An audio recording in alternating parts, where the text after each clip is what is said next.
isari yose ikwije ko intuzenye laitue wayikataguye, tu ne pourras pas dire c'est la salade d'avocat. On va dire c'est la salade d'avocat et laitue ou bien salade de laitue. Avocat bakadiko. Je sais le pouvoir me bizirikana. Voilà. Alors, les betteraves tu les cuis et tu les coupes en lamelles. Toujours toi tu décores selon ton choix. Mais ce plat, donc sur le plat, juste ça commence les rondelles juste de betterave. Donc vous mélangez l'ail haché avec ces trois sauces ensemble. Après avoir mélangé, vous prenez ces lamelles de poulet et vous les imbibez dedans dans la sauce.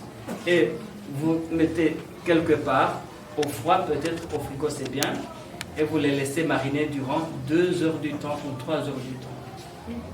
Oui. Ni mu masaha yo ku mugoroba ku musozi Sororezo komine Kanyosha intara ya Bujumbura. Muhejeje kuvyibonera umwigisha ariko atanga ikigwa cyo gukinjika. Ishuri rero yigisha abakinjika ikaba yegamiye koperative yitwa One Touch One. Muti none biga gute? Reka dutega amatwi umwigisha. Nitwa Ndaruzaniye Artemon, hanyuma nkaba nsanzwe nkora umwuga wo gukinjika. Hano tukaba turi mu ishure Odo, turiko turigisha abanyeshure ibyo gukinjika. Dufata umwanya twigisha bashira mu makaye ibyo twoshobora kuvuga mu kinofunofu teori ku munsi wa kane wa leta jeudi, hanyuma tugahera isaha 11 tugashikana 12 n'igice turiko turabigisha ivyo tuzoshira mu ngiro tuzokinjika ku munsi wa dimanche. Umunsi wa dimanche rero dufata umwanya muremure kuko niwo mwanya uhambaye cyane wo kugira ngo umunyeshure ashobore gutegura ico yize ku munsi wa jeudi. Duca dutera igihe cy'isaha 1 n'igice tugashikana isaha 5 n'igice cyangwa isaha 6 bivanye n'ivyo tuba tuko turahingura dutegura uwo munsi. Ni igice kigira kabiri kuko icambere twaragisohoye n'abanyeshuri 33 tubigisha amezi 6. Kare mu gitondo haba ari ku munsi wa dimanche, benshi bahita kwa Mungu. Abanyeshuri barazinduka kugira ngo bashire mu ngiro ivyo baba bize. Aha ndi ku ishuri kugira nkore pedo vyanga ndayikora muri vyande hashe. Ama ingredient turakoresha F, turakoresha onyo hashe, turakoresha ail iri hashe, turakoresha persil hamwe na sel hamwe na poivre hamwe na tine. Ngira ntangurire nchange na onyo hashe.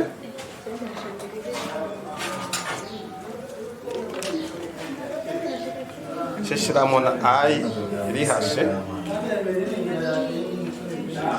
na persil iri hashe, shashira na F entier,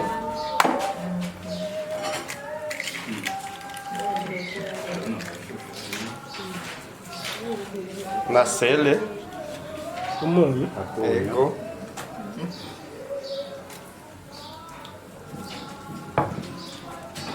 dushira na poivre, ducanga byose. Amagaha ndikugura pate abanzi. Pate abanzi nkoresha farine turasara 5 gram. Hanyuma nkacakoresha n'irigi rimwe. Hanyuma nkashiramo bere 70 gram. Vire nkakoresha 10 gram. Hanyuma nkakoresha sel na sucre 5 gram. Hanyuma mpejeje chimeru aha pate yanje ibihiye tukazinga buhoro buhoro twegeranya akagenda buke buke.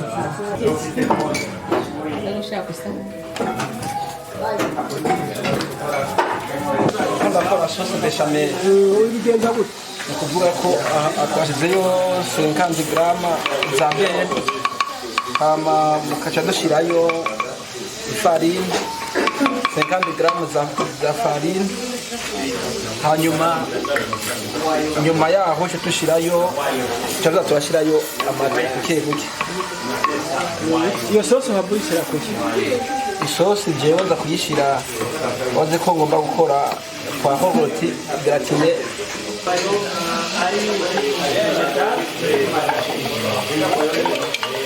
Aresha ngomba koresha bitafuwe.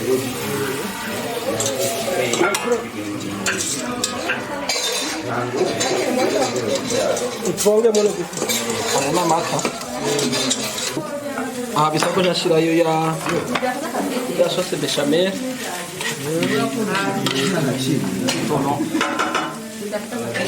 y a aussi tout au long. Pourquoi tout au long, le long de... ndakora craft office Ikorwa mu kindi kiba byako. ikorwa muri mu farini n'isukari hamwe na kaneli na sike vanille hamwe n'amagi abiri. Ndiko ndakubita amagi n'isukari. Nejeje nshyiramo bere, hama nshyiramo ifarini, amasike vanille hamwe na kaneli. turafise iki gikoresho tukita multimixer, gifise uburyo butatu bwo gukoresha, aho dushobora gukoresha harimo fuwe dukora ko turavanga ibintu cyangwa se dushobora kugira ngo tuduze irigi le blanc amagi yera, cyane tugashobora gushira ngaha tukugurura, hanyuma tugashobora gushirayo akamashine kugira ngo duce twasyesha. Iyi nyikora ifise ibikorwa bitatu. N'umukate iyi ukoresha aka gakoresho ushobora gukora umukate. Voilà. Hama dufise iyi nayo ni blender. Iyi ishobora kudufasha mu gusya byihuse isupu kanke jus cyangwa se tugafata ibintu biri hamwe. Turafise icyo twita gazpacho, dukoresha nk'iyi bintu byose, tomate, karote byose bibisi kugira ngo abantu bagire ubuzima bwiza, turadusikesha n'ikintu. Aha turafise icyo twita robo multifonction. Iyi robo nayo irakora ibintu by'amasuku, irakora ibintu bijanye n'ibyerekeranye amaju, irakora ibintu bijanye n'ibyerekeranye gukata en rondelle amakaroti, amakonkombre, amacourgette. Ni mashini nziza cyane rwose.